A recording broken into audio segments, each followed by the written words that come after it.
Buenas tardes, estudiantes, ¿cómo están? Les saluda la profesora Yanina Castillo y desde aquí les hago llegar mi más afectuoso saludo y el deseo de que todo este periodo de cuarentena, este proceso de aislamiento social, lo estén viviendo con sus familias y sobre todo siguiendo las disposiciones de nuestras autoridades. Quiero dar la bienvenida a este video que va a servir para reforzar el aprendizaje acerca de las tablas de verdad y su solución en proposiciones compuestas. Bien, para poder empezar a trabajar una proposición lógica compuesta, vamos a utilizar como ejemplo la que hemos propuesto en nuestro material de lectura, ¿de acuerdo? Vamos a utilizar esta proposición compuesta como ejemplo. Bien, ¿qué es lo que tenemos que hacer para empezar a resolverla o para saber cuál es su respuesta como tabla de verdad? Debemos primero identificar cuántas y cuáles son las variables que están interviniendo. En este caso, vamos a observar claramente que tenemos la variable P, la variable Q y la variable R, porque algunas veces obviamente se repiten tanto P como Q y también R. En resumen, ¿cuántas variables tenemos? Tenemos 3 variables, ¿no? 3 que son P, Q y R, o en letras minúsculas, ¿no? Obviamente. Ahora, utilizaremos la fórmula para saber el número de proposiciones. Ese número de proposiciones será resuelto como 2 elevado al número de variables propuestas.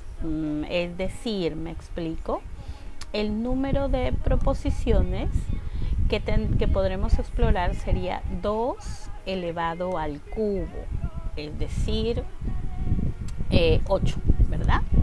8 proposiciones. 8 proposiciones son las que tenemos que trabajar para resolver esta tabla de verdad. Muy bien, ahora pasamos a establecer las zonas de trabajo. Vamos a tener una zona donde identifiquemos la proposición compuesta al lado izquierdo y las variables en el lado derecho. Ya dijimos que las variables van a ser P, Q y R, ¿de acuerdo? Así. Entonces tendremos una zona de variables simples o individuales, que son las variables que vamos a trabajar, y la otra zona de las variables contenidas en la proposición compuesta, que es la que nos proponen resolver. Muy bien, ahora tenemos que ver cuántas proposiciones vamos a utilizar. Ya dijimos que 8. Entonces, a la primera variable, la variable P, les vamos a asignar el total de valores, que deben ser 8. Pero ese total de valores debe ser tanto verdaderos como falsos. Para que sea equitativo, entonces serán 4 verdaderos y 4 falsos, algo así, ¿verdad? Entonces tenemos 4 proposiciones verdaderas, 4 proposiciones falsas, si me alcanza el espacio, ¿sí? Ahí está. P va a tener 8 valores, 4 verdaderos, 4 falsos. Ahora, la pregunta viene, ¿y Q? ¿Cuántos valores debe tener? También debe tener 8, no puede tener más ni menos. Pero obviamente sus valores ya no van a ser todos iguales a P. ¿Sí? Ya se van dando cuenta, serán la mitad de P, es decir, si P tiene 4 verdaderos y 4 falsos, Q tendrá 2 verdaderos, la mitad, 2 falsos, 2 verdaderos, y 2 falsos, ¿sí? Ahora, la gran pregunta, ¿cuántos tendrá R? Ya deben tener una idea, ¿no es cierto? R debe tener también, exacto, la mitad de esa mitad anterior, es decir, un verdadero, un falso, un verdadero, un falso, un verdadero, un falso, un verdadero, me equivoqué, un falso. Ahí está. Entonces, ya sabemos que P, Q y R, que tienen 8 valores posibles de acuerdo a la fórmula del número de proposiciones, y esos están distribuidos tanto en valores similares para P como para Q y para R. Muy bien, ahora pasamos a la proposición compuesta. ¿Qué es lo que vamos a hacer para empezar? Pues esto funciona casi semejante como cuando tenemos operaciones matemáticas simples de suma, resta y multiplicación. Les pido que recuerden, ¿no? ¿A qué se parece este conjunto de operaciones lógicas? No se parece a... Sí, exacto, operaciones asociadas, como si tuviéramos, por ejemplo, 1 más 1, paréntesis, por 2 más 5, cierra paréntesis, cierra, se llaman, exacto, operaciones agrupadas, signos de agrupación. Esto funciona igual, eso significa que los signos de agrupación también deben ser resueltos en orden, ¿recuerdan? Empiezo por resolver paréntesis, luego paso a resolver corchetes, luego llaves, etcétera, etcétera. Bueno, en este caso solo tengo paréntesis y corchetes, así que puedo simplificar el orden.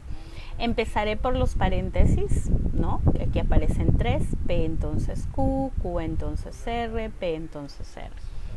Entonces, recordamos la tabla de verdad según la operación que encontramos. P entonces Q, la tabla verdad del condicional. Ustedes tienen tiempo de revisarlo, pero yo lo voy a resumir. En este caso, el condicional me dice que será falso si solo si la primera premisa es verdadera y la segunda es falsa. En este caso debo mirar solamente el lado de P y Q, vale decir estas dos columnas. P y Q no tengo por qué fijarme en R. ¿Por qué?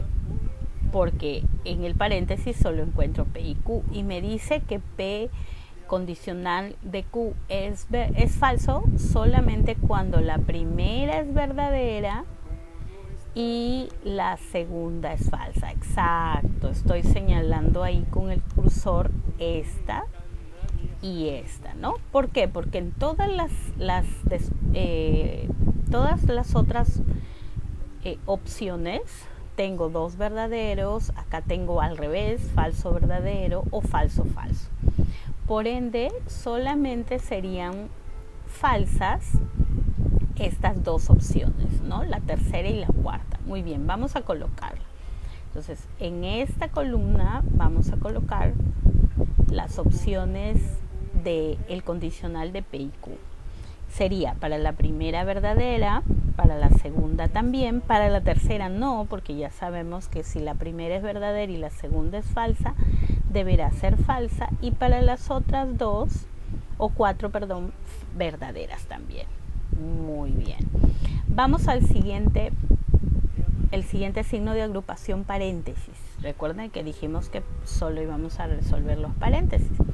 Y dice que debemos mirar el Q condicional de R. Voy a señalar el Q condicional de R, que sería esta columna de aquí, ¿no es cierto? Pero para que sea condicional, ¿cuál debe ser la respuesta? Dice que en el condicional solo puede ser falsa si la primera es verdadera y la segunda es falsa. O sea, que le estoy señalando aquí, serían estas dos opciones, ¿verdad?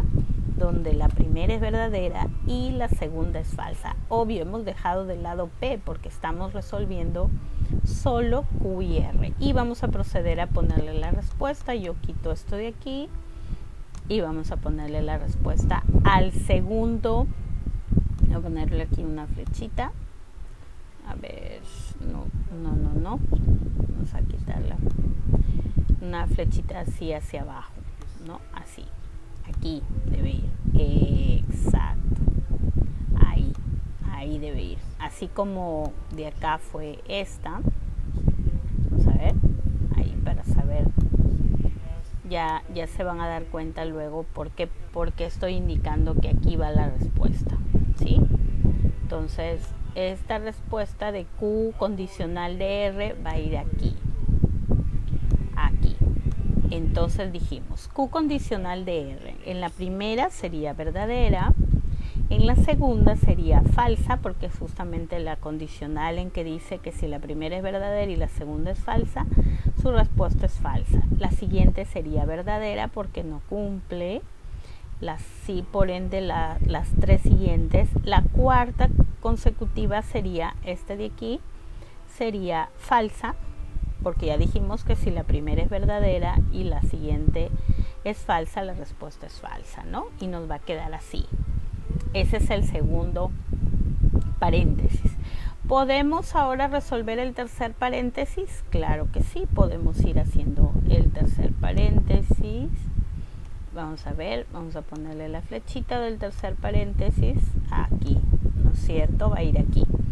Entonces, también es un condicional, pero esta vez ese condicional que nos pide el condicional entre P y R. Mucho cuidado, entre P y R. Entonces, ¿cuál debería ser la respuesta de ese condicional? El condicional dice que solo si la primera es verdadera y la segunda es falsa, entonces es correcto, falsa. Sería este caso la segunda, la tercera, ¿no? Y ninguna más, porque las otras no cumplen esa condición, ¿cierto? Entonces vamos a colocarle, vamos a quitar aquí para que no nos confunda y vamos a ponerle sus respuestas. Dijimos, la primera P con R sería verdadera, la segunda P con R sería falsa, dijimos, la tercera verdadera, la cuarta también falsa, la quinta verdadera, la sexta y la séptima y la octava todas verdaderas. ¿Cierto? Muy bien. Ahora, ¿qué corresponde resolver? Si ya resolvimos los paréntesis, muy bien, corresponde resolver el corchete, efectivamente. Es decir, nos corresponde resolver estas dos de aquí. Exacto, esas dos columnas. Ya nos olvidamos de las premisas porque ya las resolvimos. Vamos a esta zona. Pero dice que aquí el conectivo de estos dos es el conectivo lógico de, correcto, conjunción, el famoso I, el I. Ahora vamos a la tabla de verdad. Ustedes pueden revisar su material de lectura que dice que el I es verdadero si solo si las dos condiciones son verdaderas. En este caso la primera ambas cumple, la segunda no, ni la tercera ni la cuarta, pero la quinta sí. Entonces sería correcto, la quinta sería verdadera, la séptima, vamos a ir colocando, a ver, vamos a irle colocando, vamos a ir dibujando. Aquí sería verdadero porque ambas son verdaderas y el I, si ambas son verdaderas, es verdadero. Aquí sería correcto, falso, aquí también falso porque son diferentes y falso, por lo menos una contiene falso, ¿no? Falso. Aquí ambas son verdaderas, por lo tanto será verdadero. Aquí tenemos diferentes, sería falso. Aquí ambas son verdaderas, sería verdadero. Y la última, también verdadero. Muy bien. Y ahora, una vez resuelto esto, vamos a cambiarle el color para poder hacer el último valor, ¿no? O la última proposición. Porque como ya va a ser mi respuesta final, le voy a poner la respuesta aquí al costado, ¿de acuerdo? Entonces, voy a hacer el corchete, que ya lo resolví y que me dio como respuesta esta de aquí. Voy a hacer esta respuesta con el condicional hacia la última columna que está en la salida ya. Ahí está. Pero como es condicional, ¿qué me dice el condicional? Correcto, que si la primera es verdadera y la segunda es falsa, entonces es falsa. Si no ocurre eso, todas serían correcto, verdaderas. Entonces ya ustedes seguro están mirando aquí en el video cuál es la que cumple, ¿no? Ninguna hasta ahora, ni la segunda, ni la tercera, ni la cuarta. Vale decir, ninguna sería falsa, por lo tanto, muy bien, correcto, ya lo tienen. Por lo tanto, todas nuestras proposiciones como respuesta final tendrían exacto, verdadero.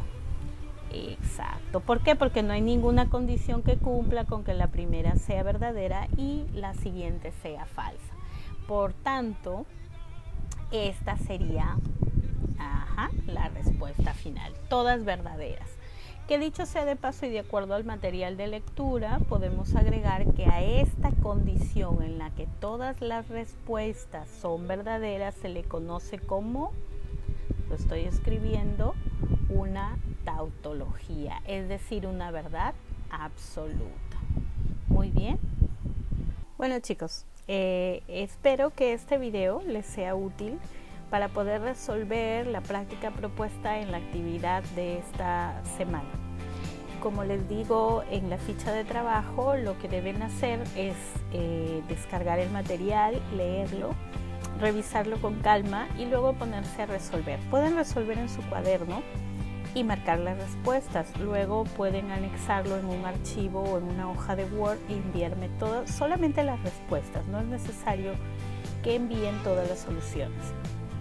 Si no tuviesen el acceso a una hoja en Word, pueden enviarme las respuestas con una fotografía, pero no se olviden de rotularla, por favor, para poder identificar las fotografías que lleguen, bien en la fotografía rotulada o en la imagen que se vea el nombre completo. Bueno, como ya les dije, espero que podamos seguir en contacto. Les invito a participar este miércoles en una videoconferencia vía Zoom en la que yo les estaré enviando la dirección para el acceso. Hasta entonces, gracias.